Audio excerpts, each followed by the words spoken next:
Have you ever been doom scrolling through your feed? Vacations, selfies, dinner plates, and humble brags. And suddenly realized someone is missing. You know them.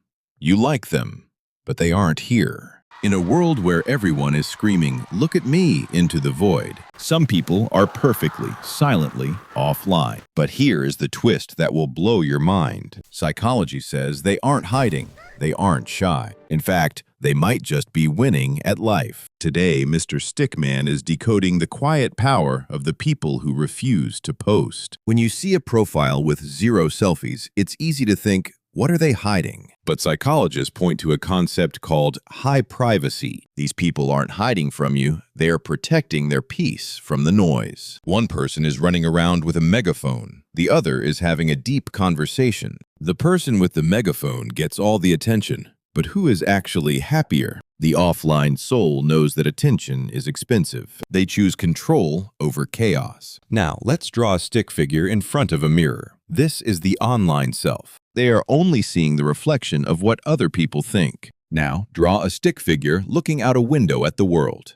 This is the offline soul. Research on self-concept clarity tells us they have a crystal clear picture of who they are inside. They don't need the mirror of social media.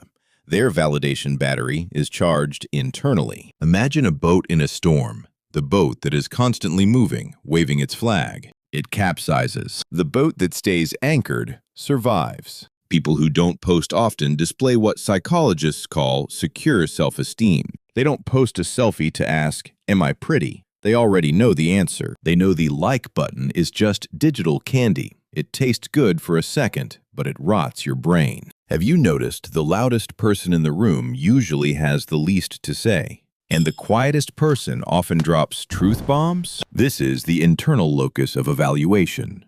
They judge themselves by their own yardstick. They don't post their lunch because they were too busy tasting it. Finally, they understand the digital illusion. We see a friend on a yacht, and suddenly our living room couch feels like a prison. The digital ghost knows this is a trap. They opt out of a game designed to make you feel bad. So, the next time you see a profile with no pictures, don't assume they are boring. They are likely the most grounded, emotionally intelligent person you know. They don't need to be seen by the masses to feel seen by themselves. And that is the silent confidence of the offline soul. If you want to stop just scrolling and start decoding the mind, hit subscribe. Join Mr. StickMan Psychology.